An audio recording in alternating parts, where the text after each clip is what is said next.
ಈ ನಾಮಂಗಲ ವ್ಯಾಪ್ತಿಯಲ್ಲಿ ಏನು ಕಳೆದ ಒಂದು 30-40 ವರ್ಷದಿಂದ ನೀರ್ಗುಂಟೆ ಕಾಲುವೆಗಳ ಜಾಗ ರಸ್ತೆಗಳಿತ್ತು. ಇದು ನಾಮಂಗಲ ಅಭಿವೃದ್ಧಿಗೆ ಮಾರಕವಾಗಿತ್ತು. ಅದನ್ನ ನಮ್ಮ ಮಾನ್ಯ ಸಚಿವರು ಮನಗಂಡು ಆ ನೀರ್ಗುಂಟೆ ಕಾಲುವೆಗಳದ್ದು ಏನೇ ತೊಡಕುಗಳಿದ್ರು ಅದನ್ನ ಅರ್ಥೈಸಿಕೊಂಡು ನಮ್ಮ ಮೇಲಧಿಕಾರಿಗಳಾದಂಥ ಎಸಿ ಸಾಹೇಬರು, ನಮ್ಮ ಪಾಂಡಪುರ ಎಸಿ ಸಾಹೇಬರು, ಶ್ರೀನಿವಾಸ್ ಸರ್ ಅವರು, ಮತ್ತೆ ನಮ್ಮ ಆದರ್ಶ್ ಸರ್, ತಹಶೀಲ್ದಾರ್ ಸರ್, ನಮ್ಮ ಇನ್ಸ್ಪೆಕ್ಟರ್ ಶಿವಕುಮಾರ್ ಸರ್, ಇವರೆಲ್ಲ ಸಹಕಾರದೊಂದಿಗೆ ಇವತ್ತಿನ ದಿನ ಒಂದು 4-5 ರಸ್ತೆ ತೆರವುಗೊಳಿಸಿದ್ದೀವಿ. ಅದರಲ್ಲಿ ನಾವು ಯಶಸ್ಸು ಕಂಡಿದ್ದೀವಿ. ಇನ್ನು ಪಟ್ಟಣದ ನಾಮಂಗಲ ಪಟ್ಟಣ ಇನ್ನಾದ್ರೂ ತುಂಬಾ ವೇಗವಾಗಿ ಬೆಳೆಯುತ್ತೆ ಅಂತ ನಾನಾದ್ರೂ ಅನ್ಕೊಂಡಿದ್ದೀನಿ.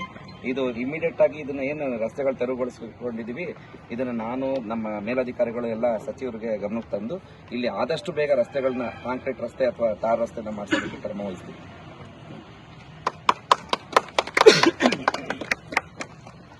ಎಲ್ಲರೂ ನಮಸ್ತೆ. ನಾನು ಶ್ರೀನಿವಾಸ್ ಅಂದ್ಬಿಟ್ಟು ಅಸಿಸ್ಟೆಂಟ್ ಕಮಿಷನರು. ನಿಮಗೆಲ್ಲ ಗೊತ್ತಿರೋ ಹಾಗೆ ನಂದು ನಾಗಮಂಗಲದ ಪಕ್ಕದ ಹಳ್ಳಿನೇ. ಏನೋ ಒಂದು ಭಾವನಾತ್ಮಕ ಸಂಬಂಧ ನಾಗಮಂಗಲಕ್ಕೂ ನಮಗೂ. ಇಲ್ಲೇ ಎಸಿ ಆಗಿ ಕೆಲಸ ಮಾಡ್ತಾ ಇರೋದು ನನಗೂ ಖುಷಿ.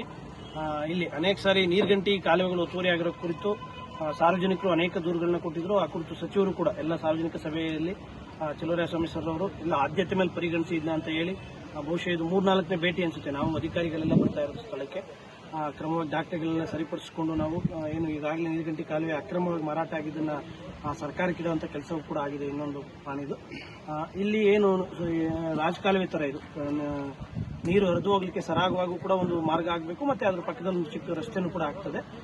ಇಲ್ಲಿ ಬಹುಶಃ 100 ಎಕರೆಗೆ 1000 ಮನೆಗಳು ಕಟ್ಕೊಳ್ಳಿಕ್ಕೆ ಅನುಕೂಲ ಆಗ್ತದೆ. ಹೊಸ ರಸ್ತೆಗಳಾಗಿ ನಾಗಮಂಗಲದ ಪ್ರಮುಖ ಹೃದಯ ಭಾಗದಲ್ಲಿರುವಂತಹ ಜಾಗ ಇದು.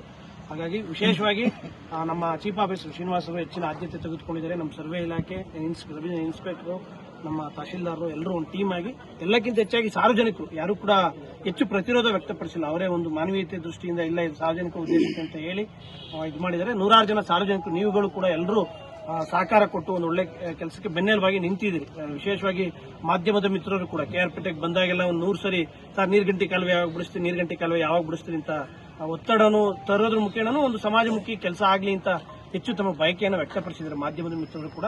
ಒಟ್ಟಾರೆ ನಾಗಮಂಗಲದ ಸಾರ್ವಜನಿಕ ಮಿತ್ರರು ಹಾಗೂ ಸಚಿವರ ಒಂದು ಮಹದಾಸೆ ಅಂತ ಈ ಒಂದು ಕೆಲಸಕ್ಕೆ ನಾವು ಮಾಡಿಸ್ತಾ ಇದ್ದೀವಿ. ಇನ್ನು ಅನೇಕ ಕಡೆ ಒತ್ತುವರಿ ಆಗಲು ಬಿಡಿಸೋ ಪ್ರಯತ್ನ ಆಗ್ತದೆ.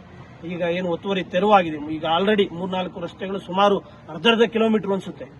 ಈಗಾಗಲೇ ಹೇಳಿದಂಗೆ ಸಾವಿರಾರು ಜನ ರೈತರಿಗೆ ಅನುಕೂಲ ಆಗ್ತದೆ. ಇದು ಬಹುಶಃ 1920ರಲ್ಲೇ ಮಹಾರಾಜರ ಕಾಲದಲ್ಲಿ ನೀರ್ಗಂಟಿ ಕಾಲುವೆ ಅಂತ ತೋರಿಸಿದ್ದು. 50 ವರ್ಷ 80 ವರ್ಷದಿಂದ ಒತ್ತುವರಿ ಆಗಿದ್ದಂಥ ಪ್ರದೇಶಗಳು ಇವತ್ತು ಸಾರ್ವಜನಿಕ ಸಹಕಾರದೊಂದಿಗೆ ಸಾರ್ವಜನಿಕರಿಗೆ ಮುಕ್ತವಾಗಿ ರಸ್ತೆ ಸಿಗ್ತಾ ಇದೆ. ತಮ್ಮ ಸಾರ್ವಜನಿಕ ಸಹಕಾರ ಹೀಗೆ ಇರಲಿ. ಇನ್ನೂ ಏನೆಲ್ಲ ಒತ್ತುವರಿ ಆಗಿದೆ 4-5 ಕಡೆ ಅದನ್ನು ಹಂತ ತೆರವುಗೊಳಿಸುವಂತ ಕೆಲಸವನ್ನು ಮಾಡ್ತೇವೆ. ವಿಶೇಷವಾಗಿ ನಮ್ಮ ಪುರಸಭೆಯಿಂದ ನಮ್ಮ ಚೀಫ್ ಆಫೀಸರ್ ಹೆಚ್ಚಿನ ಮುತುವರ್ಜಿಯನ್ನು ವಹಿಸಿದ್ದಾರೆ.